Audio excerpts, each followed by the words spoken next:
Good morning po sa inyong lahat. So, yung ating topic for today is about our new commitments for this 2026. I'm sure most of you, meron ho kayong yung tinatawag na New Year resolution. Yan. Sa marami, uso yan. Usong-uso talaga yan. Yung New Year resolution. So, most of us siguro gusto mag-diet. Yan. Gustong magpapayat. Gustong umiwas na sa mga matatamis, umiwas na sa soft drinks, ganyan, ganyan. No, maraming New Year's resolution. Unfortunately, mahirap gawin. Ako, actually, ang New Year resolution ko is to fast eating. Hindi fasting fast eating. Yan. Para hindi ko mapansin na marami na ako nakakain. Bibilisan ko na lang. Para in less than 15 minutes. Naubos ko na isang hamburger na malaki. Okay. Yun lang kinain ko. Pero marami pa rin akong kinain. The problem is whenever we have a New Year's resolution or a new commitment, we don't pray for it. That's very unfortunate. Talagang the reason kung bakit hindi natutuloy because we don't pray for it. Now, this morning in contrary about New Year's resolution, meron tayong pag-uusapan na bagong commitment that will make a radical difference in our lives, in your lives, if you followed through on them. Pagsusundin natin to. Now, mga kapatid, brothers and sisters, I want to challenge you to make 4 commitments for this year, 2026. So, first, ito yung unang commitment. Yeah.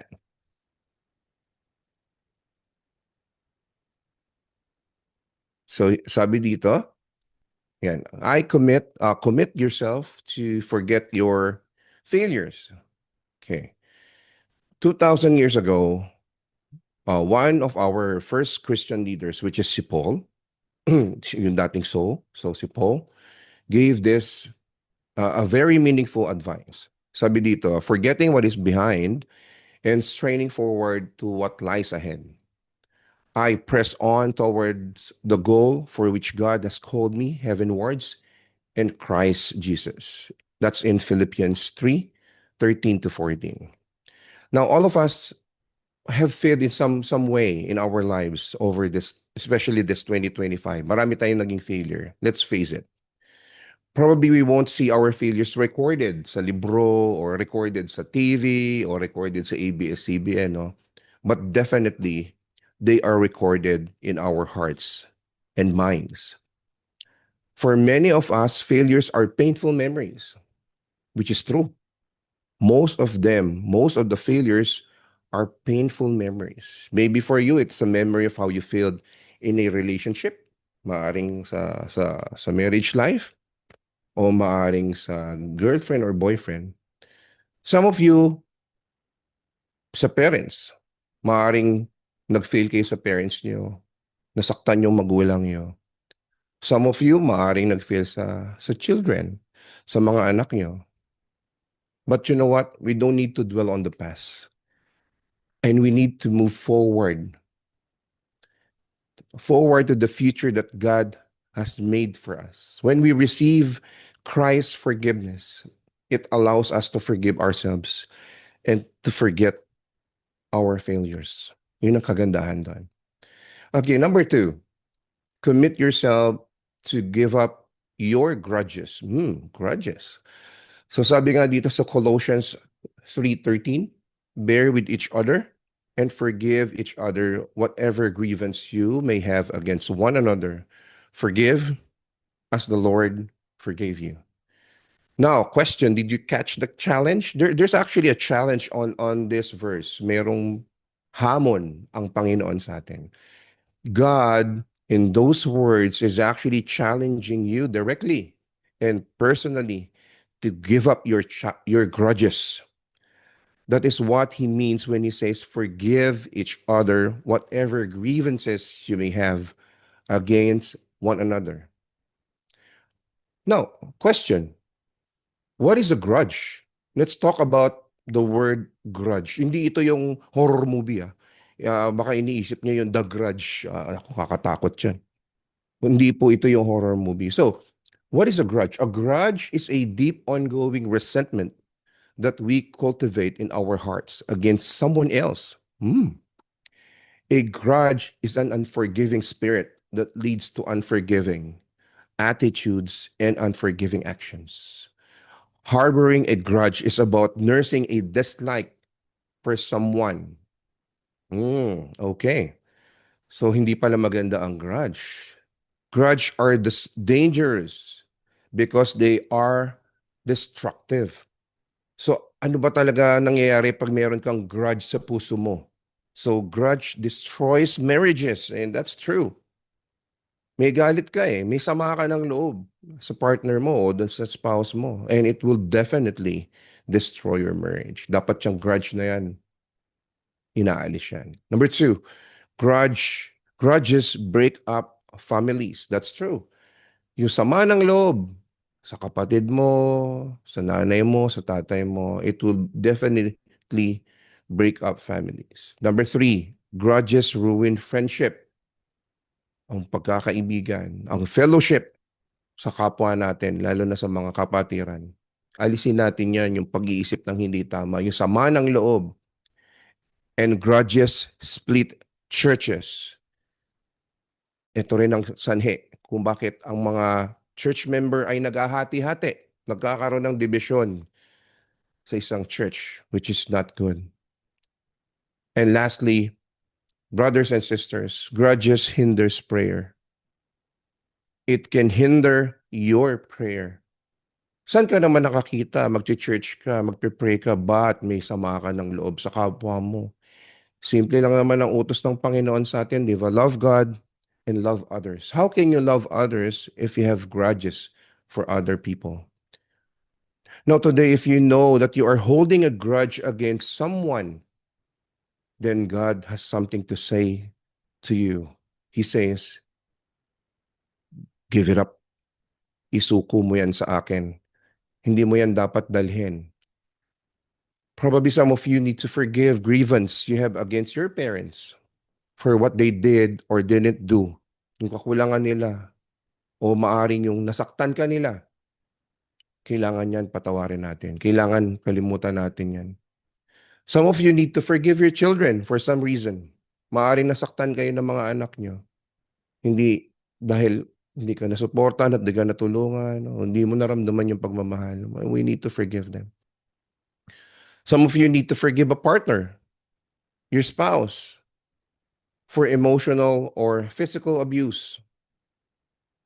Still, kung nasasaktan tayo ng asawa natin, emotionally or physically, we need to forgive them. Some of you need to give up the grudge you have with your friend because of the way they have probably treated you. Mali yung pag-treat sa'yo ng kaibigan mo. Hindi na-neglect ka, hindi ka napansin, nakalimutan ka. Well, we need to forgive them. Some of you probably need to give up grudges you have against other people in this, in the same church. Sa loob ng simbahan, meron kang sama ng loob. Maaring sa ministry, maaring kasi hindi ka ma-roster. O maaring si pastor, meron na banggit sa pulpito, hindi mo nagustuhan. No, we need to forgive those people.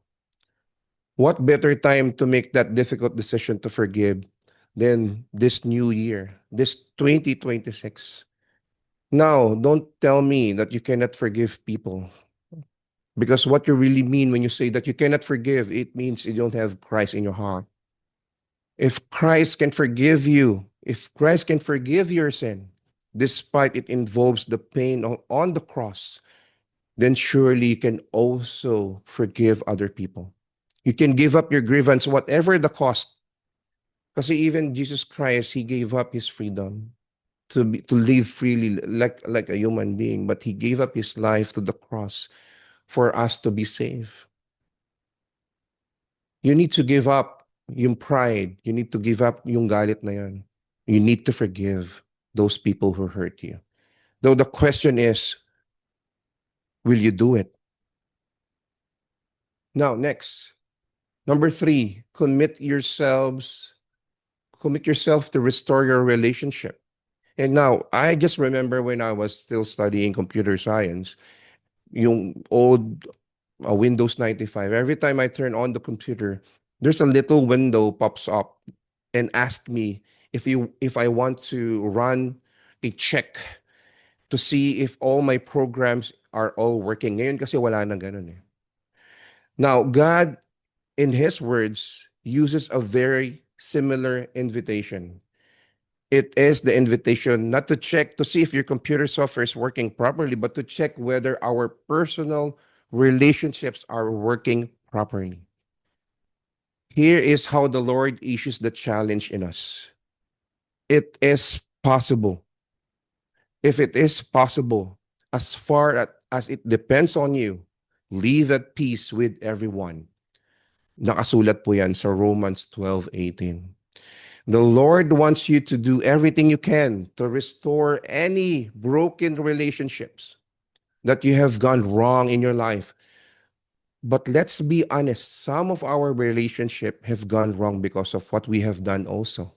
Tayo naman ang may cause, tayo ang may sanhi kung bakit nasira ang isang relasyon. It is saying if you have caused a rift in a relationship, then you have a responsibility to do everything you can to restore it. That everything includes one thing we all probably find most difficult: asking for forgiveness. You need to admit this statement, as you can see, I was wrong. I am sorry. Will you forgive me? Actually, this is part of the what we call the intentional discipleship. When we do ID, when I do ID with my kids, when I do ID with my wife, when I do ID with my disciples, ID, intentional discipleship, we ask three questions. Number one is, how have I hurt you? Will you forgive me? And how can I improve?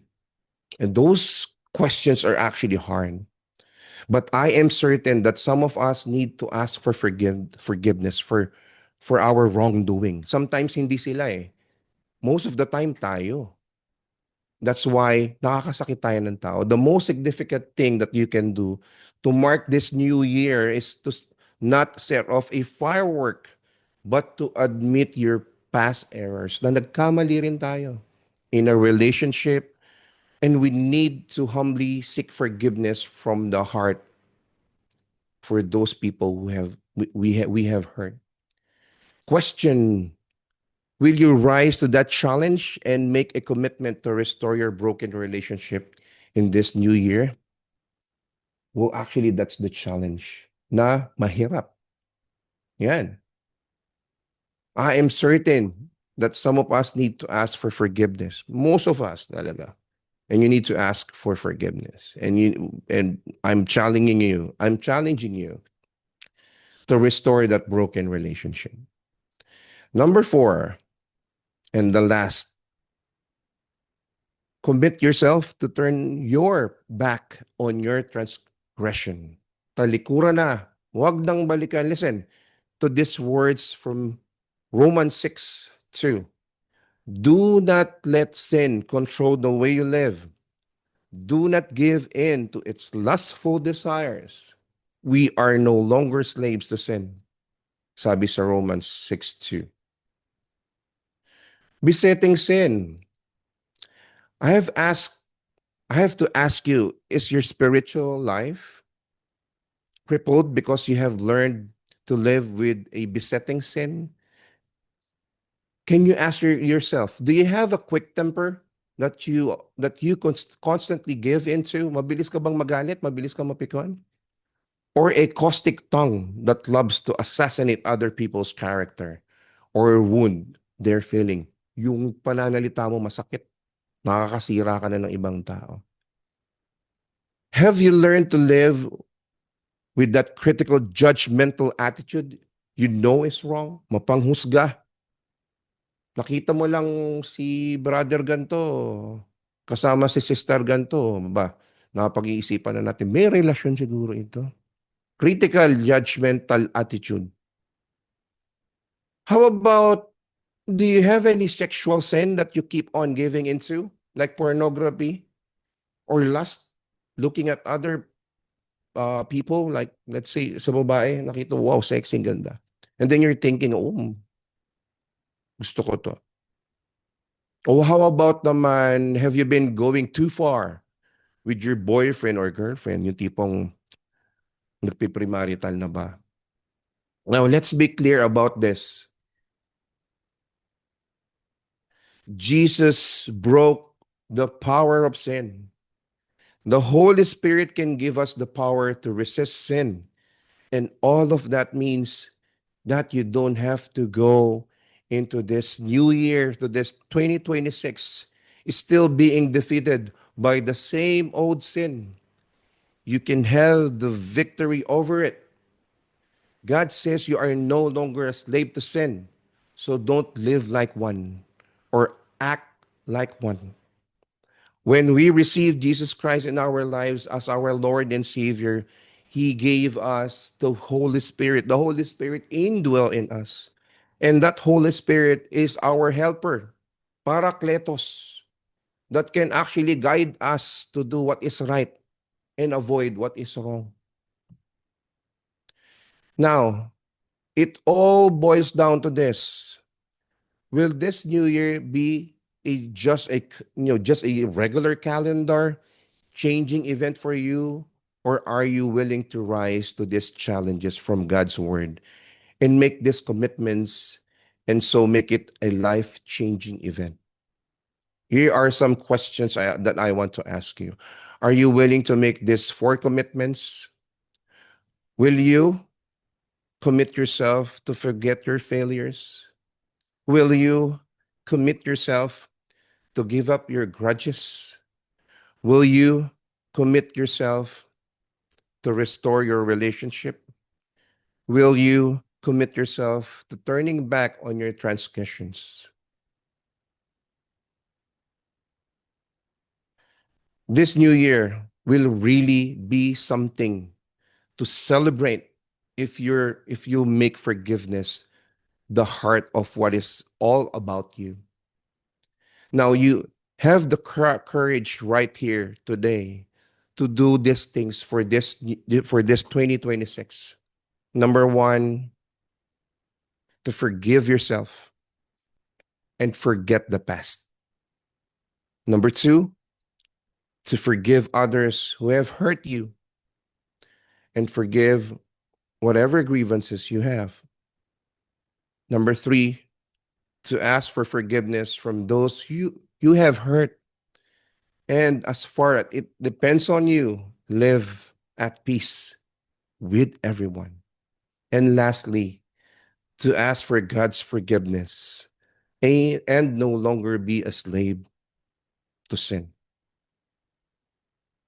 So as we end this encouragement, brothers and sisters, these questions, this request from God, may this be your guide for this year. Pray for it, just like what I've said earlier. If you want to have a New Year's resolution, if you want to have a New Year's commitment, pray for it and let God guide you on whatever commitment or resolution you want to have. All praise to God.